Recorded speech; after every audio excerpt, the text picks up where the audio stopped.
అందరికీ నమస్కారం. పామర నియోజకవర్గం పామర మండలం ఏఎంసీ మార్కెట్ యార్డ్ దగ్గర ఉన్నాం.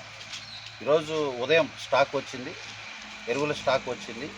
మరి గత 40 రోజులుగా అరకొరక వచ్చిన స్టాక్ ఈరోజు ఏకంగా ఒకేసారి కేవలం పామర మండలానికే 200 టన్నులు, పవిడి ముక్కలకు మరొక 200 టన్నులు, 200 ఇంకా ట్రాన్సిట్లో ఉంది. 600 టన్నులు మనకు కేటాయించారు ఫర్ పామర్ కాన్స్టిట్యున్సీ. మండే వెన్స్డేకి వస్తుంది, మళ్ళీ బై థర్స్డే ఇంకొద్దిగా స్టాక్ వస్తుంది. ఈరోజు పామర్ నియోజకవర్గంలో ఉన్న రైతన్నలందరికీ తెలియజేసేది ఏంటంటే, ఎవరు అధైర్యపడొద్దు. ప్రతి ఒక్కరికి చివరి ఎకరా వరకు కూడా సంబంధించిన ఎరువులు అందించే బాధ్యత కూటమి ప్రభుత్వం అని కూడా తెలియజేస్తున్నాం. మరి ఎందుకు ఈ సమస్య వచ్చింది, ఏమిటి కారణాలు ఏమిటి అని లోతుగా వెళ్ళే బదులు చేతిలో ఉన్న ఈ 10 రోజుల్లోపు, ఈ వారంలోపు చివరి ఎకరాకి కూడా ఎరువులు అందించాలనే ఒక పెద్ద బాధ్యత, ఒక పెద్ద సంకల్పంగా ముఖ్యమంత్రి చంద్రబాబు గారు తీసుకున్నారు.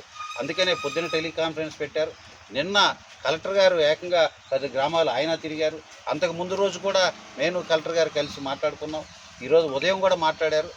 ఎక్కడ కూడా ఎటువంటి ఇబ్బందులు లేకుండా ప్రతి ఒక్క రైతుకి న్యాయం చేసే విధంగానే ముందడుగేస్తున్నాం తెలియజేస్తూ, ఈరోజు పరిస్థితులు ఎలా ఉన్నాయంటే, రైతులందరికీ కూడా అనుకున్న రీతిలో ఎరువులు వస్తే రైతులు సంతృప్తిగా ఉంటారు, నాయకులు ప్రజలందరూ కూడా ప్రశాంతంగా ఉంటారు. అన్నదాత ఆకలి కష్టం తీర్చగలిగామని సంతృప్తి. అందరికీ సంతృప్తి ఉంటే మాత్రం ఈ విషం చిమ్మే విపక్ష నేతలకు మాత్రం కడుపు మంట. రైతులకు ఎరువులు రాకుండా ఉంటే బాగుండు, వెళుతున్న లారీలను ఆపేసి లారీలను హైజాక్ చేసేద్దామని ఇటీవల 2 రోజుల క్రితం ఇదే కృష్ణా జిల్లాలో జరిగిన సంఘటన. లారీలను హైజాక్ చేసి గవర్నమెంట్ పరంగా వెళ్తున్న లారీలను ఆపేసే ప్రక్రియ దేనికి నిదర్శనం నేను ప్రశ్నిస్తున్నాను. ఏమి చేయాలనుకుంటుంది ఈ విషయం చిమ్మే విపక్ష పార్టీ అని నేను అడుగుతున్నా.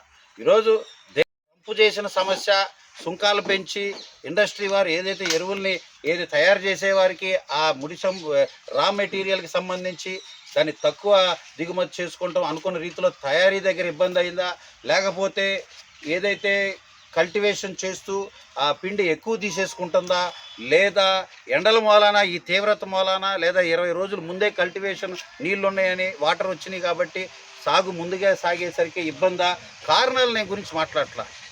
1,00,000 కారణాలు ఉండొచ్చు, కానీ బాధ్యత ఉండాలి. ఈరోజు తెలంగాణలో చూడండి ఎంత ఇబ్బందులు ఉన్నాయో, గుజరాత్లో చూడండి, దేశవ్యాప్తంగా చూడండి. కానీ ముఖ్యమంత్రి చంద్రబాబు గారు ఆంధ్ర రాష్ట్ర ముఖ్యమంత్రిగా మార్కు వేస్తున్నాడు. ప్రతి చివర రైతు అన్నదాత పొలం కూడా ఎరువులు అందించడానికి కృషి చేస్తున్నాం. ఈరోజు భాగస్వాములు అవ్వాలి. అది లేకపోతే ఏం జరుగుతుందో చూడాలి, కొద్దిగా వేచి చూడాలి. ఇబ్బందులు ఉన్నాయి. అన్నదాత పాపం కడుపు మంటల్లో బాధలో ఉన్న మాట వాస్తవమే, అందిస్తున్నాం. ఈ 40 రోజుల్లో ఎప్పుడు రానంత స్టాక్ వచ్చింది. 200 టన్నులు మండలంలో ఒకేసారి రావటం. రేపు బుధవారానికి మళ్ళీ వస్తుంది. ఎవ్వరూ అధైర్యపడొద్దు రైతులారా, మీకు ధైర్యం చెప్తున్నాను, నమ్మకం కలిగిస్తున్నాం. నేను కూడా ఇక్కడే ఉంటా.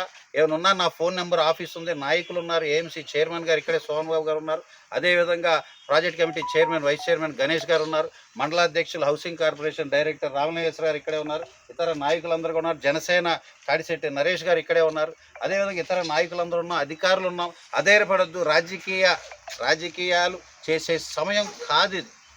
అన్నం పండించే అన్నదాత దగ్గర రాజకీయ చెలగాటం చేసే సందర్భం కానే కాదు. లారీలు ఆపటం ఏంటండి? ఆ లారీలు ఆపి ఇది చేసి ఈరోజు వాళ్ళ మీద ఆ వైసీపీ శ్రేణులను కూడా ఇబ్బంది పెడుతున్నారు. వాళ్ళు ముందుకొచ్చి వెనకెవరో ఉండి నాయకులు వెనుకుంటారు, కార్యకర్తలు ముందుకు తోలుతారు. ఎవరు రేపటి రోజున ఏదైనా ఇబ్బంది అయితే తప్పది. రాజకీయం చేయొద్దు రైతు జీవితాల్లో. అధికారంకి వచ్చిన 14 నెలల్లోనే సాగు కాలంలో మురుగు కాలను అభివృద్ధి చేస్తున్నాం, నీటి సంఘాలను వేసుకున్నాం, రైతులనే భాగస్వాములు వేసాం. అంతేకాదు ఈరోజు పిఎస్సి కమిటీలు వేసాం, 3 మంది కమిటీలు వేసాం. తద్వారానే ఈ ఎరువులు కానీ, లోన్లు ఇవ్వటం కానీ, ఇతర కార్యక్రమాలు కూడా చేస్తున్నాం. ధాన్యం డబ్బులు 24 గంటల్లోపే పోయిన సంవత్సరం అందించాం. రేపు కూడా అదే రకంగా ధాన్యం డబ్బులు కూడా ఇచ్చే బాధ్యత మాది. ఈ రకంగా అన్నదాతగా అండగా, వెన్నుదన్నుగా రైతును రారాజు చేయడానికి కృషి చేసే ప్రభుత్వం ఈరోజు కూటమి ప్రభుత్వం తెలియజేస్తూ, ఎవరు అధైర్యపడొద్దు. మీకు ఎరువులు అన్నీ అందించే బాధ్యత ఇక్కడి నుంచి 5 నుంచి 7 రోజుల్లో ప్రతి రైతుకి అనుకున్న రీతిలో ఎరువుల కట్ట చివరి ఎకరా వరకు కూడా అందించే బాధ్యత మాది అని కూడా తెలియజేస్తున్నాం. నమస్కారం.